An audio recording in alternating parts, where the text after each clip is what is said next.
Pozdravljeni in dobrodošli v oddaji Širimo obzorja. Nocojšnja oddaja bo prepletena s prometno-varnostnimi oziroma varnostno-prometnimi predpisi. Govorili bomo o AMD Izlake. Z nami sta namreč dva gosta. V prvem delu lepo pozdravljam predsednika AMD Izlake, gospoda Boga Steklasa. Lepo pozdravljeni. Lep pozdrav. V drugem delu pa bom pozdravila inštruktorja varne vožnje, gospoda Mitja Jeseničnika, ki prihaja iz Centra varne vožnje z Vranskega. V prvem delu bova govorila o načrtih društva v letu, ki prihaja, kako je korona kriza vplivala na vas, kako ste se prilagodili. V drugem delu pa bova z inštruktorjem, gospodom Jeseničnikom, govorila o primernih vozilih za starejše občane, o napakah, ki jih udeleženci v prometu delamo, o varnostnem asistenčnem sistemu in kaj lahko za varno vožnjo oziroma za varno udeležbo v prometu stori vsak posameznik. Najprej pa si poglejmo video posnetek, ki bo zelo zanimiv za vse motoriste.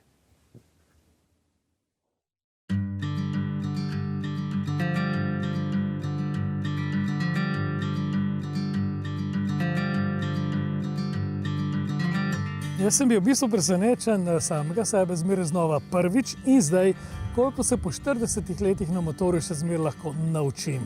Zvon je odkril zadnjo zavoro, ne? Mislim, to mu je pokazal Vojko in zdaj je... To sem že zadnjič, ampak danes sem je dodelal. To bo vse drugače. Zanimivo je to, da sploh kot sopotnik se lahko še kaj naučiš. Jaz sem mislila, da sediš gor pa uživaš, ne? Ni tako? Jaz sem se naučila, kako je treba pravilno na motor stopati, med drugim. To sva ves čas narobe delala. Tačko, levo tačko dol, potem gre šele ona gor. In parkrat sva se tudi že na mesto zvrnila na račun tega. Ja? Vojko, imate enega krasnega inštruktorja in ta Vojko mi je parkrat na trdo prijel. Mislim, da je zaleglo. Absolutno dodana vrednost je, da zna več od mene in da pred mano vozi in mi gre na živce, ker pele bolj elegantno. So stvari, ki jih lahko že samo eleganco svoje vožnje mi da malo misel, zvone. Tukaj se pa znaš malo bolj potruditi, ne? In par res tistih fint. Zanimiv, ko v enih kontroliranih situacijah poskušaš malo takih nevarnih manevrov ali pa nekih se ti zdi nevarno, nemogoče, ne? Mogoče da to tebi, meni je malo ene samozavesti, ne? Da boš tudi v realnosti na cesti tako ukrepal in veš, da boš s tem dobro naredil, ne?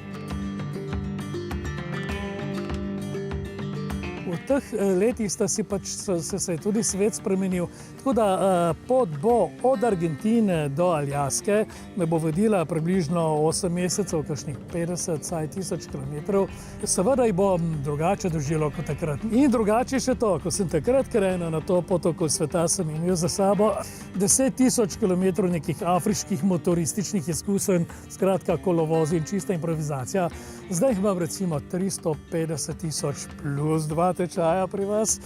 Varnost se mi zdi, da bo na bistveno višjem nivoju, predvsem z motorjem, ki ima vse možne varnostne tudi elemente v sebi, ampak ja, kot pa vemo, 100% varnosti pa ni.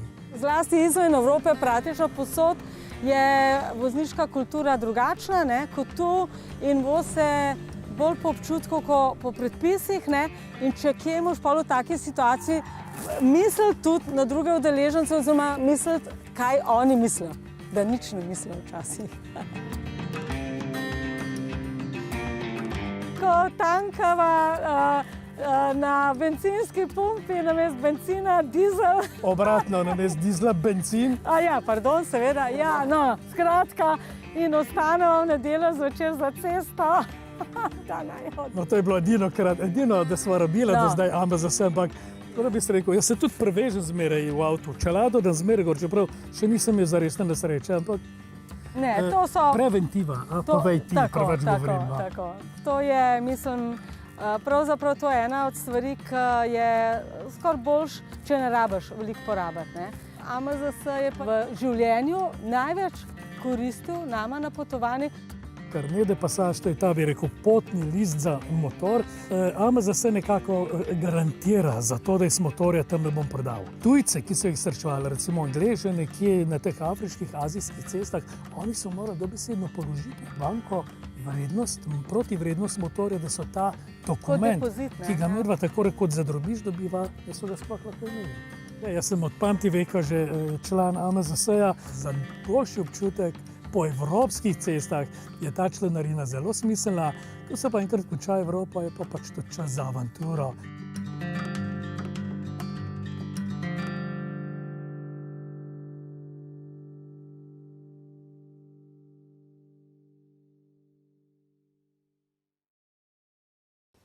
Smo že nazaj, videli smo zakonca Šeruga. Kaj lahko poveste o tem posnetku? Ja, lep pozdrav vam, kot smo rekli že na začetku, vašim gledalcem, našim članom. Seveda, posnetek je zelo zanimiv iz več vidikov. Gre za prvi vidik, da Avtomoto zveza je z nami 24 ur povsod, kar pomeni, da se vedno lahko zanesemo na njih.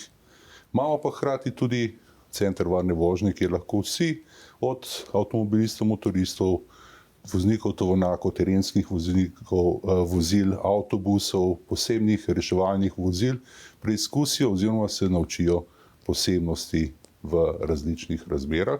In še tretja stvar je, naši člani lahko ugotovijo, da se pravi, tako kot smo rekli na začetku, vedno smo z njimi, vedno nas lahko pokličejo, pa še sami se lahko preizkusijo. Tako da vse te tri stvari so iz filma zelo lepo razvidne in če je le možno, pejte poskusiti svoje sposobnosti, pejte preveriti, kaj vaš avto zmore v različnih voznih razmerah in nepopisno je, kako se človek lepo nauči voziti, lepo preizkusi vozilo, svoje sposobnosti in na koncu odide bolj poln, se pravi, lažje, boljši udeleženec v prometu je, kajti ne riskira toliko kot prej, ker včasih je naša vožnja res na meji zmogljivosti ali naših ali pa vozila. Torej tudi, če menimo, da smo zelo izkušeni, da imamo veliko kilometrine za sabo, gospod Šeruga jo nedvomno ima, se splača iti poizkusiti. Seveda, ravno na primeru gospoda Šeruge se vidi, kako je rekel gospoda Safrana, da mu je pokazal določene stvari, ki jih prej nikoli ni ali ni uporabljal ali ni znal. Tako da, se pravi, vedno se lahko nekaj naučiš. Ampak iz Lake je tudi mesto, kjer se vsako leto kaj dogaja, pravzaprav se je vedno kaj dogajalo, imeli ste delavnice, razne akcije so potekale. Korona situacija je tudi prinesla svoje in nekako ste se morali tudi prilagoditi. Kaj se je spremenilo za vas? Ja, ravno v tem je v bistvu razlika.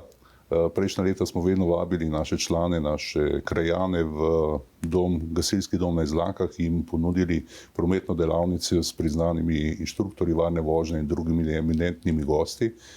V času korone pa je situacija bistveno drugačna. Namreč osebni stiki so težji, skupaj ne moremo organizirati niti ene prireditve, da bi lahko primerno predstavili stvari in odlično izhodišče je, da nam je vaša hiša pristopila naproti, ponudila, da lahko sodelujemo v vaših oddajah in podamo še več, se pravi več vsebin, večkrat gledljive, se pravi, če si kdo želi, lahko še enkrat pogleda in posluša inštruktorje varne vožnje, kakšne napotke nam dajo za to, da bomo boljši udeleženci, bolj varni in lahko včasih tudi sproščeni v prometu.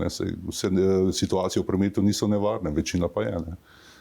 In kateri so tisti elementi, kateri udeležence najbolj zanimajo? Udeležence prometnih delavnic najbolj zanimajo stvari, kot so nova zakonodaja, potem prehod v zimske razmere, nujna in potrebna oprema za to, da lahko. Potem zelo radi jim povemo tudi, kako je z vidljivostjo pešcev, vidljivostjo na splošno, namreč vsi vemo, da se vreme spremeni, sneg pada in vidljivost je zelo slaba. Recimo zvečer in po noči in takrat je zelo pomembno, da imajo vsi, ki so pešci, ki so udeleženci v prometu, neka oblačila ali vso potrebno opremo na vozilih, da so vidni, da jih drugi pravčasno zaznajo in se lepo njim tudi izognejo. In kot ste rekli, vedno imate inštruktorje, eminentne goste, ki razložijo, odgovorijo na zastavljena vprašanja. Poleg inštruktorjev varne vožnje imamo tukaj predstavnike policije, se pravi policijske postaje Zagorje, pa povabimo vulkanizerje, ki povejo kaj novega o gumah in nabor teh je kar dolg, ja. Za leto 2021 pa tudi že načrtujete dogodke, delavnice, seveda, če bodo razmere temu primerne. Seveda, ja. Ja, leto 2021 je za Avtomoto društvo Izlake posebnega pomena, namreč v naslednjem letu praznujemo 70 let naše ustanovitve in upamo, da bo koronavirus v tem času že izpel svojo pesem, da bomo nekako lahko začeli normalno živeti, normalno dihati in mislim, da nam bo uspelo sestaviti skupaj eno prijetno praznovanje naše 70-letnice. Namreč v prejšnjih oddajah smo predstavili Avtomoto društvo za nazaj. Za nazaj je samo zgodovina, lahko imamo pač mejnike, kako smo se razvijali, pomemben je pa razvoj naprej, kaj lahko članom ponudimo. Ne? In v naslednjem letu, ob 70-letnici, bomo potrudili se, da če bo situacija možna, pripravili prireditve na prostem, kjer bomo recimo imeli kakšen trening varne vožnje ali pa kakšno podobno aktivnost. Povabili bomo medse, eminentne strokovnjake, kot smo jih že imeli, inštruktorje varne vožnje iz Vranskega tudi, in to pa so tudi eminentni strokovnjaki.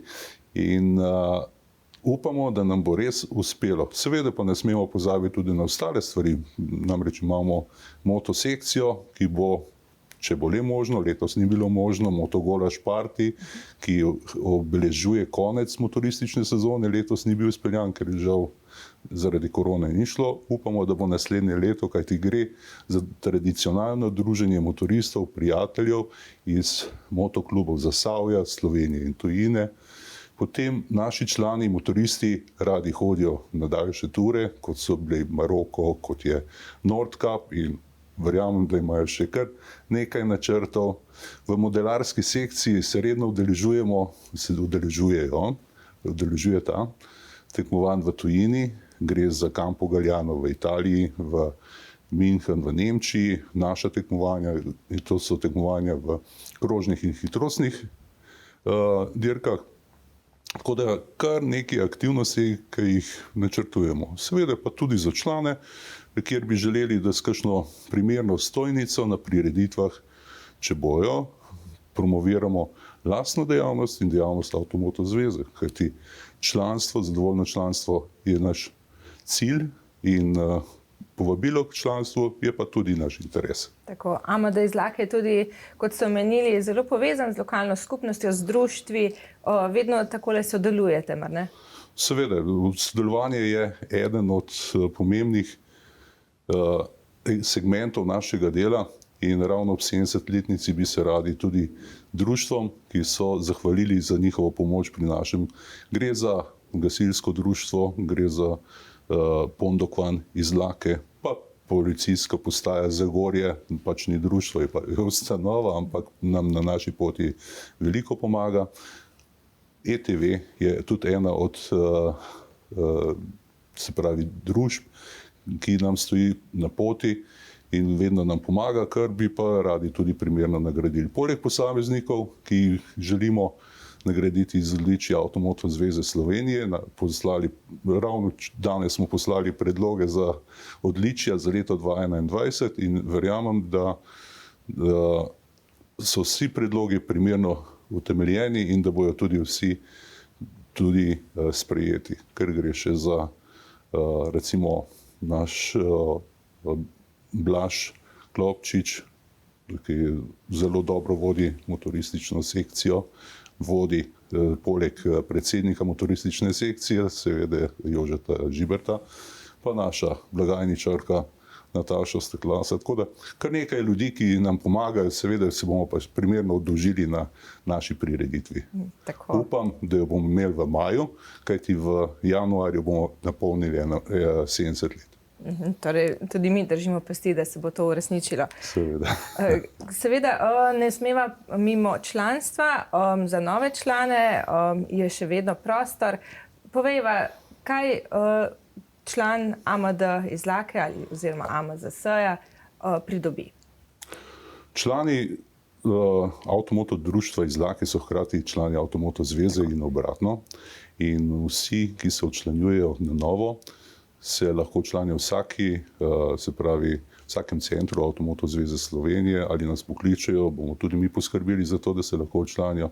Imamo različne članske kategorije, kjer so lahko člani brez vozila, člani z vozilom, potem člani premium in nudimo jim glede na vrsto članstvo tudi nabor, bom rekel, bonitet ali pa storitev. Predvsem gre za bonitete, namreč članstvo, osnovno članstvo stane, če malo reklame narediva, smo ravno tukaj, 40 €. Lahko se zraven pripne še družinsko članstvo, kjer vsak član družine do 26. leta lahko prispeva samo 20 € in ima enake ugodnosti kot osnovni član. Gre pa za vleko vozila v Sloveniji, se pravi pomoč na cesti, če ne morejo napake odpraviti, potem avto naložijo, odpeljejo pri določen naslov, servis. To pomembno je, da recimo v prometnih nesrečah nam Avtomoto zveza priskoči na pomoč, potem odpelje vozilo, to je vse v članarini. Imamo 10 revij, motorevij na leto, kjer so vsi testi, ki jih opravijo strokovnjaki Avtomoto zveze v sodelovanju z ADAC-em, od gum do vozil, potem se pravi predstavitev novih vozil, pravna vprašanja, kotiček za otroke. Tako da res teh storitev je veliko, pa da ne govorim o tehničnih pregledih in recimo pregledu zamenjavi žarnice, odstraniti vinjete je bila zdaj zelo popularna, naslednje leto ne bo več, kajti gremo na elektronsko cestninjenje. Tako da vse te stvari se da videti na spletni strani in potem se lahko vsak sam odloči, kaj bo izbral, katero vrsto članstva. Imamo pa še eno kategorijo, kjer si pa sami izberete, kaj želite v okviru članstva tudi imeti. Se pravi, si izberete kategorijo, pomoč doma v tujini in potem je to. Na vsako leto obnovite članstvo in 24 ur lahko računate, da vas nekdo vam je pripravljen pomagati na cesti. Torej z vami povsod. Tako, seveda. Z veseljem bomo sprejeli vsakega, ki se nam bo pridružil in vsakemu, ki je že, bomo pomagali. Kako vas kontaktirajo? Kontaktirajo nas lahko preko elektronske pošte amd.izlake@gmail.com, potem preko telefona, ki je naveden na spletni strani, na Facebook strani, lahko pa tudi kar v centrih Avtomoto zveze Slovenije, kjer dobijo vse informacije o vrsti, tipu članstva in vse, kar lahko naredijo in kako se včlanijo. Najlepša hvala za vse informacije. Mislim, da sva bila kar informativna in da sva mogoče pa vzbudila interes, da bodo ljudje poklicali, se pozanimali pri vas in postali vaši zadovoljni člani. Hvala za vaše povabilo. Seveda srečno in varno vožnjo vam in vašim gledalcem, našim članom. Hvala lepa. Mi pa si bomo zdaj pogledali še en zanimiv videoposnetek.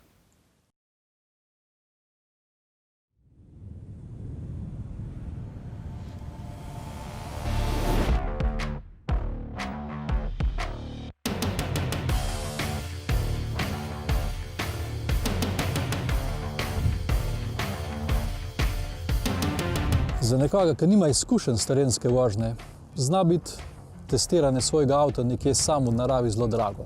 Prvič bo povzročil kaj okvar, drugič bo mogel naročiti vleko, da ga bo prišla potegnila ven z nekega blata ali pa z kakega jarka, ker se ne mogel sam rešiti. Zato mogoče bolj primerno, da se prve izkušnje naberejo na poligonu v spremstvu nekoga, ki se s tem ukvarja.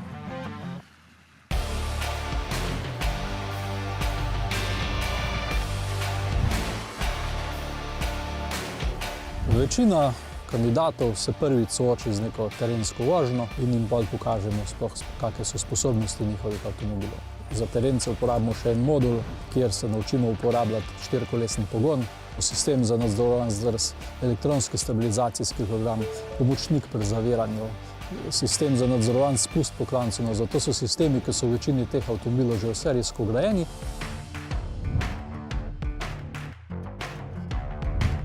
Marsikdo ima v glavi prepričanje, da teren zmore vse, drugi se pa bojijo preveč poizkušati. Se pravi, ali imamo eno skrajnost, ker mislijo, da avto more z več, kot zmore in ga postavi v neke težave, ali pa se bojijo sprobati sploh tiste sposobnosti, ki jih avto dejansko ima. Elektronski sistemi zelo umilijo napake voznikov, ne morejo jih pa čisto odpraviti, ker voznik še vedno mora v pravo smer vrteti volan. Če vse narobe naredi, tudi ta elektronika ne more pomagati.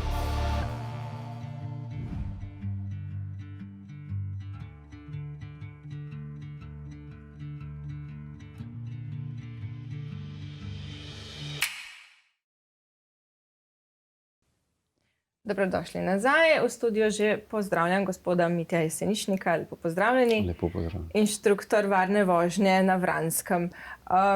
Za začetek bi vas prosila za nekaj uvodnih besed. Koliko časa ste že inštruktor, s kakšnimi izzivi se srečujete? Tako, inštruktor sem zdaj 3 leta, oziroma 4. leto teče. Zelo zanimiva leta nekega bomo rekli, osebne rasti v podjetju z ogromno zaposlenimi, ki so z izkušnjami zelo bogati. Tako da smo res hvaležni, da smo dobili to priložnost kot prvo. In pa vsakodnevni izzivi, torej spoznavati ljudi v zelo kratkem časovnem pravzaprav okviru, jih znati nekako oceniti, prepoznati njihove slabosti in jim nekako poskušati pomagati jih voditi na tisto pravo pot. Tako da služba skrajno zanimiva. Vedno je pestro, dan ni enak dnevu in pa konec koncev te vedno nagrajuje tisto zadovoljstvo, da si nekaj dal zraven, da nekako pomagaš tej širši sliki, za katero se vsi trudimo, da bi le naše ceste bile bolj varne, kot so bile do zdaj.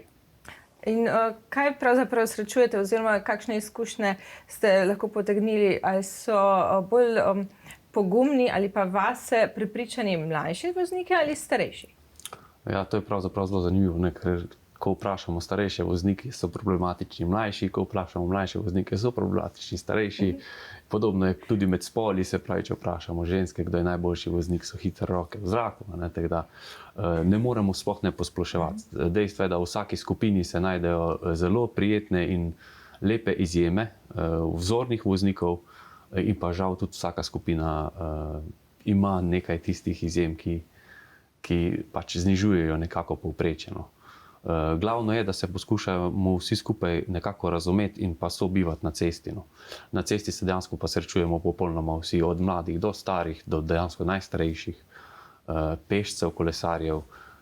Ni da ni pravzaprav v zadnjem času, kaj vse se na cesti ne pojavlja, tako da predvsem to, sobivanje, sožitje v tistem zdravi meri nekega razuma in pa predvsem upoštevanje tistih šibkih, res najšibkejših in pa možnosti, da se seveda napaka na cesti stori. Konec koncev smo samo ljudje, vsi se kdaj zmotimo, vsi imamo slab dan in da predvsem ne znorimo prehitro, ko nekdo na cesti pred nami stori kakšno napako. Tako, osredotočila se bova na starejše voznike in sicer na to, kakšno vozilo naj si izberejo starejši vozniki, glede sedenja, glede preglednosti samega vozila.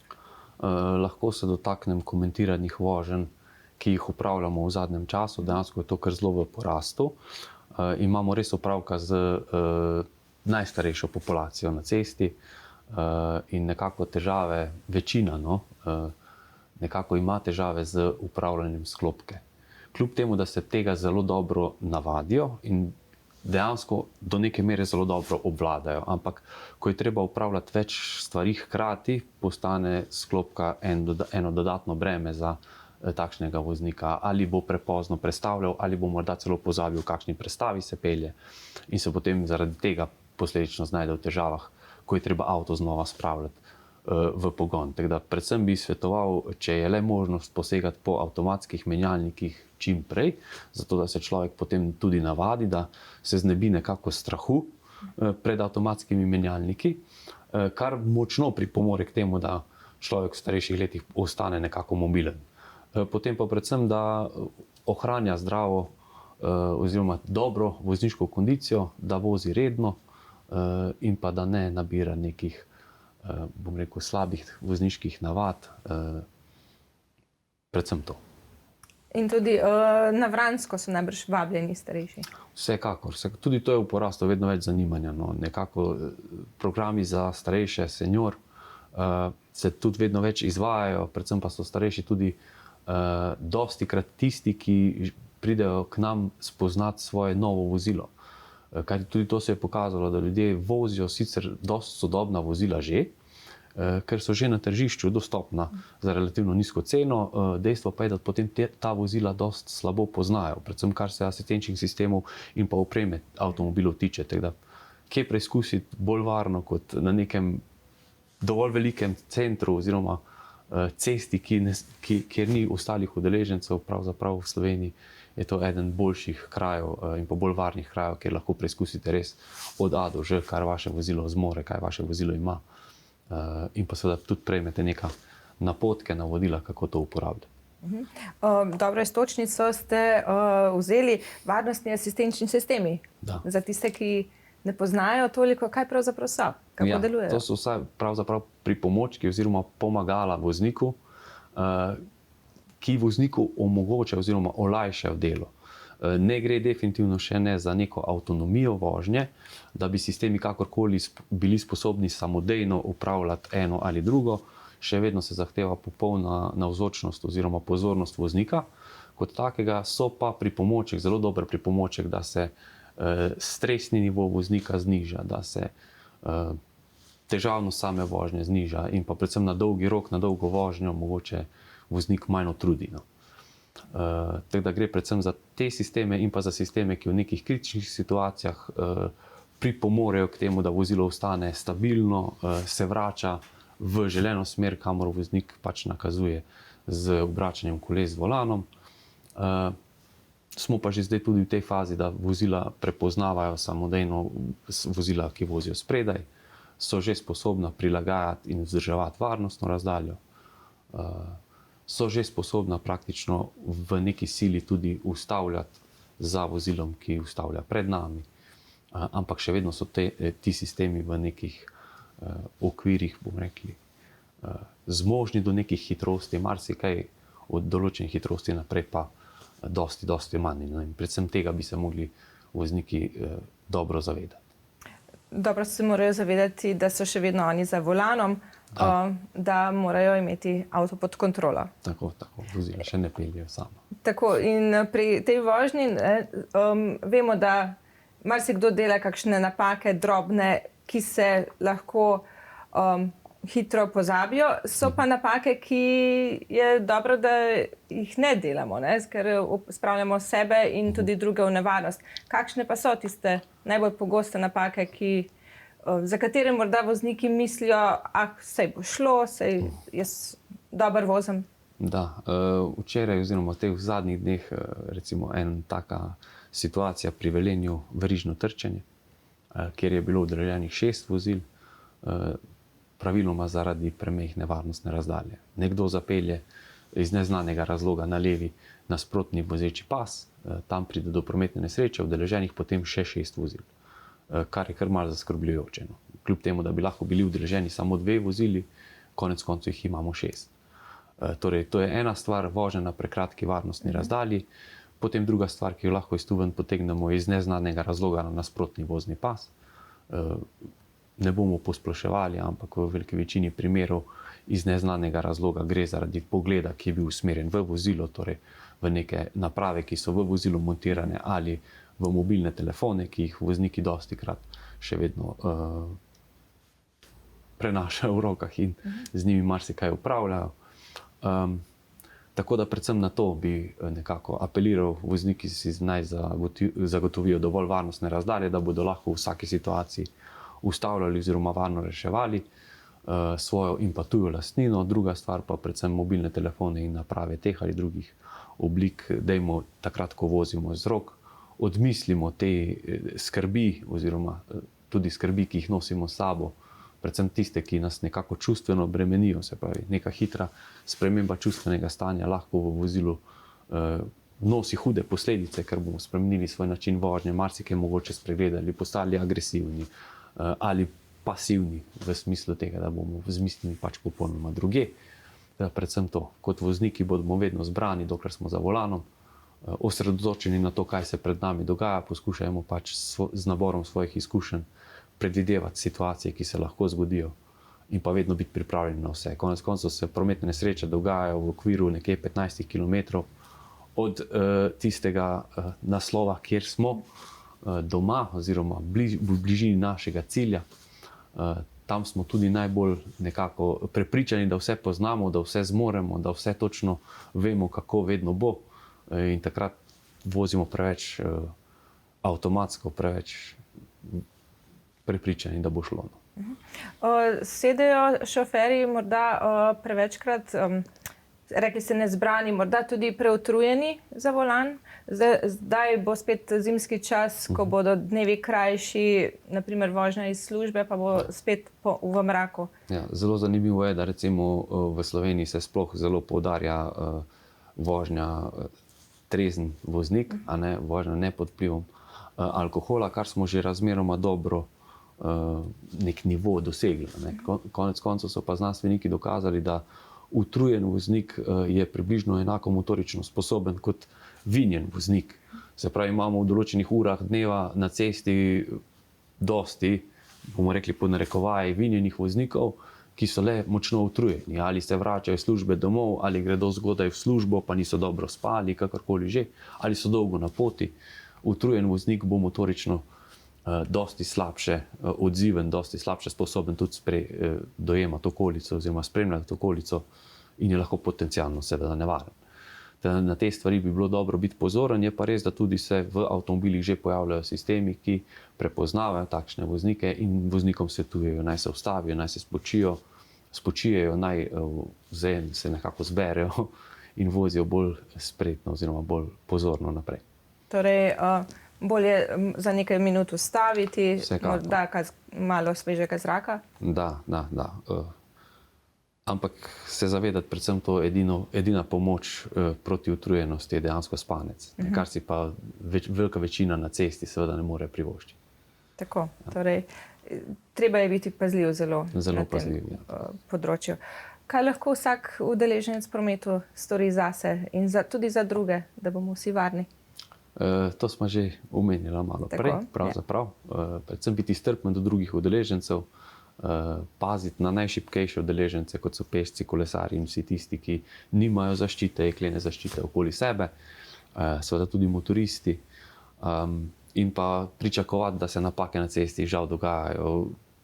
Glede na število udeležencev v prometu, kot jih imamo pri nas, pa v zadnjih letih, kako se vse skupaj veča in zgošča promet, dejansko delamo razmeroma dobro. Ampak še vedno imamo rezervo, postanimo boljši, postanimo vzor. Vsakdo naj pa pri sebi razmisli, ali je vredno mogoče res hiteti, ker konec koncev na cesti tudi z brezglavo hitro vožnjo ne moremo profitirati na času toliko, da bi lahko nekako zagovarjali vse nevarne situacije, ki jih vmes mogoče povzročimo ali sebi ali drugim. Pa morda še malo podrobneje o varnostnih asistenčnih sistemih? Ja, lahko.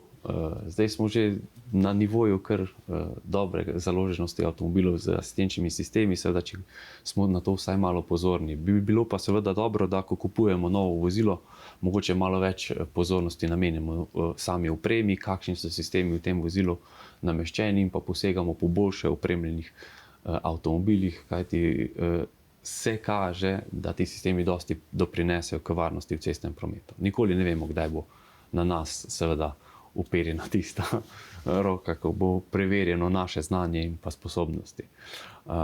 Od leta 2004 naprej imamo obvezen sistem ABS v vozilih, potem se je zadeva kar hitro spreminjala. Smo dobili pomočnika pri zaviranju v sili, smo dobili ESP sistem, ki skrbi za to, da če vozilo začne bočno drseti oziroma kakorkoli drseti z zaviranjem posameznega kolesa in posegom v moč motorja, sistem poskuša avto usmeriti nazaj v želeno smer, kot jo voznik nakazuje z volanom. Potem smo prišli do varnostnih pasov, boljših z zategovalniki pa varnostne blazine kot del pasivne varnosti, ki jih je tudi vedno več, tudi za bočni trg, in pa kaljena stekla v avtomobilu, ki se več ne zdrobijo in ne porežejo udeležencev v prometnih nesrečah, in še bi lahko naštevali. Z letom 2018, ko smo dobili zadnjo tako večjo spremembo v aprilu, se je tem naboru teh asistenčnih sistemov dodal še klic na pomoč oziroma e-call, ki v primeru prometne nesreče samodejno pokliče na pomoč v reševalno službo. Pošljajo se osnovni podatki v avtomobilu, udeleženci, ki so bili pripeti, se pravi, prešteje se uporabo varnostnega pasu, smer vožnje in pa lokacija same prometne nesreče, ki se je zgodila, zato da reševalci lažje dostopajo do vozila. Skrb za to, da bi bili sledeni strani kogarkoli, seveda tukaj odveč, ker se sistem aktivira šele takrat, ko se prometna nesreča zgodi, in samo v tistem času beleži podatke, ki jih potem tudi pošlje, in pa podatki so skrajno osnovni za to, da se lažje pripravijo reševalne službe, zato da lažje dostopajo. Lokacija je dokaj natančna, se je pa pokazalo že v Podravskem, mislim, da ko je prišlo do prometne nesreče, da ni lokacija vedno povsem natančna, ampak še vedno zelo pripomore k temu, da se reševalci hitreje pripeljejo na kraj samega dogodka. Da se intervencija hitreje začne. Tako. Zdaj v bodočih letih, od 22 do 24 se pa obljublja še nekaj sprememb. Vozila bodo mogla biti opremljena še z dodatnimi sistemi. Preprečitev trka, se pravi zaviranje v sili, pred naletom bo postalo obvezno, potem bo govora tudi o ključavnicah, ki bi ne dovolile zagona motorja, če sede za volan vinjen voznik, o posodobitvah varnostnega pasu ali z nameščenimi tudi varnostnimi blazinami v varnostnem pasu, o dodatnih zaščitah za pešce in kolesarje oziroma tiste šibke udeležence v prometu na vetrobramskem steklu oziroma na prednjem delu avtomobila, potem zadrževanje vozila v voznem pasu, opozorilo pred prečkanjem voznega pasu, opozorilo na vozilo v mrtvem kotu in še. Potem cross traffic, opozorilo za vožnjo vzvratno iz parkirnega mesta, kjer vozilo zaznava prečen promet ali zadaj in spredaj opozarja na to nevarnost še, in obvezne kamere za vzvratno vožnjo v kombinaciji s senzorji. Potem aktivni tempomat, ki bo samodejno prilagajal vožnjo spredaj vozečim vozilom, in pa inteligentni sistemi za omejitve hitrosti, se pravi, da bojo vozila že lahko sama tudi prilagajala hitrost v postavljenim omejitvam in še. Tega bomo imeli res dosti. Treba je pač biti pozoren. Torej, sistemov za našo varnost in pa za olajšanje dela za volanom je ogromno. Ljudje pa moramo samo še poseči po njih in pa jih začeti uporabljati. Je pa res, tako kot smo že prej povedali, ljudje, ki ne poznajo svojega vozila, lahko imajo super vozilo, pa vozijo praktično povsem običajnega, če nekaj ne uporabljajo ali izklapljajo. Predvsem prihaja do izklapljanja z razloga, ker ne poznam, ker me je strah. Znova bom pa izpostavil center varne vožnje. Pridite, ker vam bomo pomagali obvladati tudi te sisteme. Spoznati vozilo, če ga še ne obvladajo. Tako. Torej, gre prihodnost proti temu, da bomo nekoč vsi potniki v vozilih? Absolutno da, ampak smo še brez skrbi, smo še daleč. Ogromno je pravnih odprtih vprašanj, tako da ne bo šlo tako hitro, kot bi si vsi skupaj želeli. Je pa naravnano vse seveda v tej smeri, torej zmanjševanje problematike prometnih nesreč, hudih poškodb. Zdaj, verjame se, da bi se s vsemi temi paketi sistemov po teh letih dalo zmanjšati število smrtnih žrtev za 25.000 in pa do 140.000 do leta 2038, kar so take zelo pozitivne, lepe številke, ampak seveda bomo mogli vozniki tudi doprinesti svoj delež zraven. Tako, z odgovornostjo. Tako, predvsem tako. Najlepša hvala za vse te informacije. Vam, drage gledalke in spoštovani gledalci, pa hvala lepa za vašo pozornost in nasvidenje.